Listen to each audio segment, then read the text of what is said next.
Dengan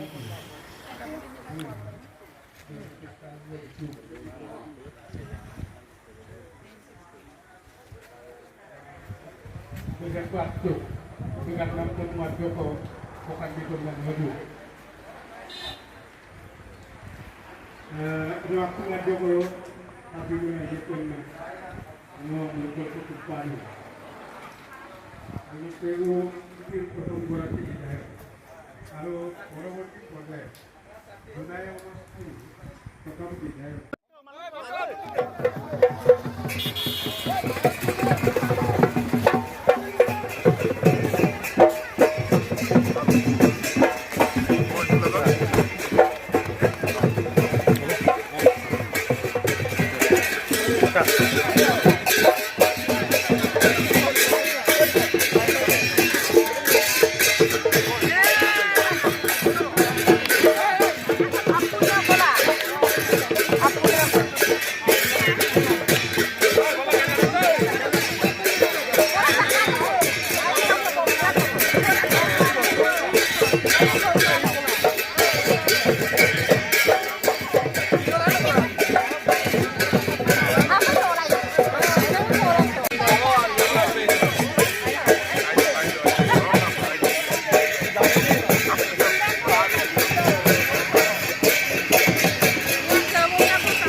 你往哪来？我们这个把你不动，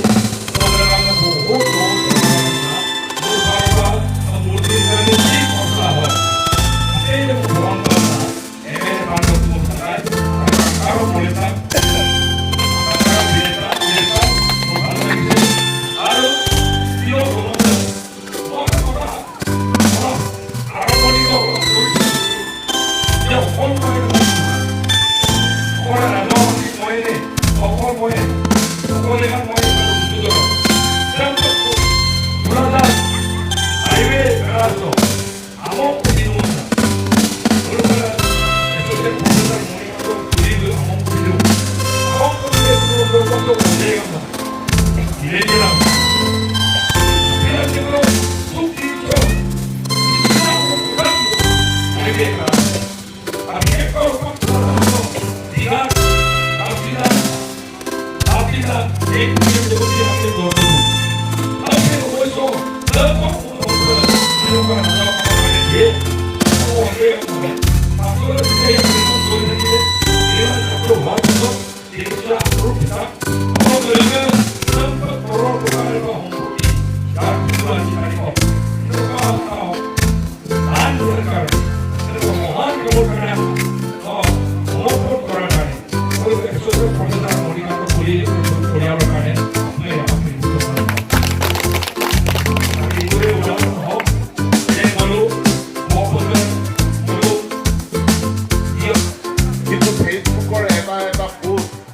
আমি দেখা পাওঁ যে কেইদিনমানৰ ভিতৰত 10,000 মানুহে চাইছে পঢ়িছে 12,000 মানুহে চাইছে পঢ়িছে অৰ্থাৎ ইণ্টাৰনেট অবিহনে আমি তথ্য সঞ্চিত কৰা যে ডিজিটেলি আমি কিমান লিখিছোঁ কলমেৰে কিমান লিখিছোঁ সেইটোতকৈ এতিয়া গুৰুত্বপূৰ্ণ যে ডিজিটেলি আমি উপলব্ধ কৰে আৰু সেইটোৰ কাৰণে কেৱল ছ'চিয়েল মিডিয়া যে ফেচবুক ইনষ্টাগ্ৰাম সাধাৰণ মানুহৰ কাৰণে তেওঁলোকে চুটি চুটি তথ্য সৰবৰাহ কৰাৰ কাৰণে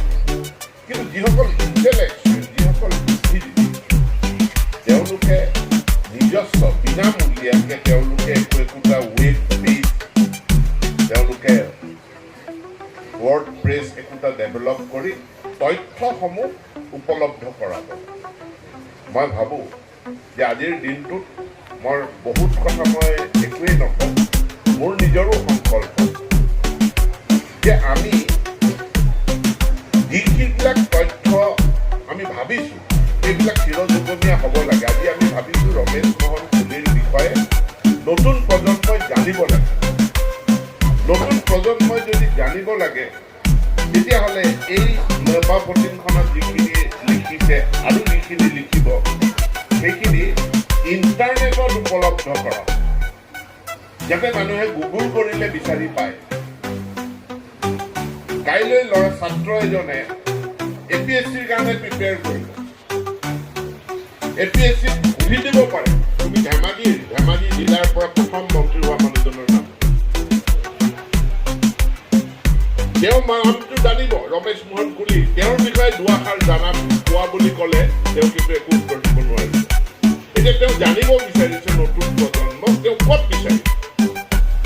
ক'ত কিতাপত বিচাৰি ফুৰিব তেওঁ ইণ্টাৰনেটতে বিচাৰিব গতিকে ইণ্টাৰনেটত তথ্যখিনি নাই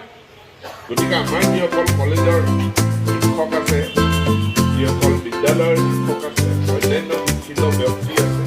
এই শিক্ষিত ব্যক্তিসকলৰ বিষয়ে আমি ইণ্টাৰনেটত উপলব্ধ কৰাব কেৱল ৰমেশ আন বহু ব্যক্তি আছে যিসকল ব্যক্তিয়ে আমাৰ অঞ্চলটোৰ আমাৰ সমাজ জীৱনৰ কাৰণে গুৰুত্বপূৰ্ণ অৱদান আগবঢ়াই গৈছে এতিয়া তেওঁলোকৰ বিষয়ে ফিলিপ মিষ্টাৰ পুস্তিকা এখন উলিয়াইছে ভাল কথা কিন্তু তথ্যখিনি ইণ্টাৰনেটতো উপলব্ধ কৰা আৰু ইণ্টাৰনেটত উপলব্ধ কৰাবলৈ হ'লে ইণ্টাৰনেটত লিখিব লাগিব আৰু ইণ্টাৰনেটত কেনেকৈ লিখিব লাগে ফেচবুকটো সকলোৱে লিখিব লাগে মই ফেচবুকৰ কথা নাই কোৱা মই ইনষ্টাগ্ৰামৰ কথা নাই কোৱা ইণ্টাৰনেটত এই তথ্যসমূহ কেনেধৰণে উপলব্ধ কৰাব পৰা যায় নতুন প্ৰজন্মৰ কাৰণে ইয়াৰ এটা মিছন আৰম্ভ কৰিব কিছুদিন আগত মিচিং ভাষাক শিক্ষাৰ মাধ্যম কৰা হৈছে বহুতে বহুত দাবী মোলৈ পঠাইছে শিক্ষক নিযুক্তি হ'ব লাগে অমুক কিতাপ লাগে কিতাপ লাগে মই সেইদিনাখন বক্তব্যত এটাই কৈছোঁ মিচিং ভাষাক যদি আপোনালোকে জীয়াই ৰাখিব বিচাৰিছে মিচিং ভাষাক যদি আপোনালোকে তথ্য সমৃদ্ধ কৰিব বিচাৰিছে ডিজিটেলি লিখক ইণ্টাৰনেটত লিখক কবিতা পুথি এখন প্ৰকাশ কৰিবৰ কাৰণে তাৰ 500 কপি প্ৰকাশ কৰিবৰ কাৰণে 20,000 টকা লাগিব কিন্তু মিচিং ভাষাত লিখা আপোনাৰ কবিতা পুথিখন ইণ্টাৰনেটত প্ৰকাশ কৰিবৰ কাৰণে আপোনাক 5 টকাও নালাগে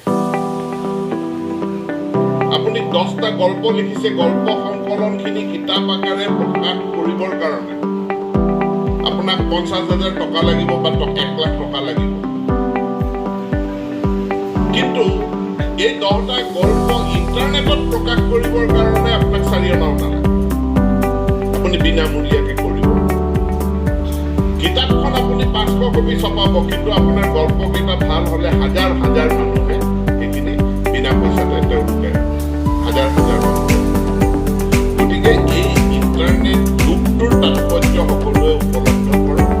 আৰু উপলব্ধি কৰক আৰু উপলব্ধি কৰি ইয়াক এটা মাধ্যম হিচাপে লৈ আমি জ্ঞান চৰ্চা কৰাৰ লগতে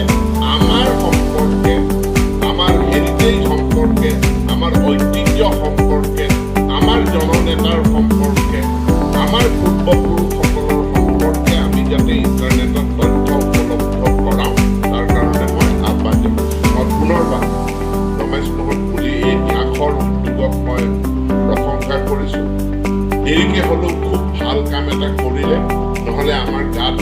এটা দুখ থাকি গ'লহেঁতেন যে আমি মানুহজনক পাহৰি গ'লোঁ আজি এই কাৰ্যসূচীটোৱে প্ৰমাণ কৰিলে আমি প্ৰয়াত জননেতা ৰমেশ মোহন কুলি ডাঙৰীয়াক পাহৰি যোৱা নাই আৰু এতিয়াৰ পৰা তেখেতৰ স্মৃতি এই উদ্যান আৰু তেখেতৰ প্ৰতিমূৰ্তিৰ দ্বাৰা চিৰযুগমীয়া হৈ থাকিব মই ট্ৰাষ্টক ধন্যবাদ জনাই আৰু দাতাসকলক মোৰ ফালৰ পৰা কৃতজ্ঞতা জ্ঞাপন কৰি মই মোৰ বক্তব্য সামৰণি মাৰিছোঁ ধন্যবাদ বহুত কাৰ্যসূচী আছে গতিকে মই আপোনালোকৰ পৰা সোনকালে বিদায় ল'ম তাৰ কাৰণে মই ক্ষমা বিচাৰিছোঁ আৰম্ভণি গীত পৰিৱেশন পৰিৱেশন কৰিব যি নহওক এইবিলাক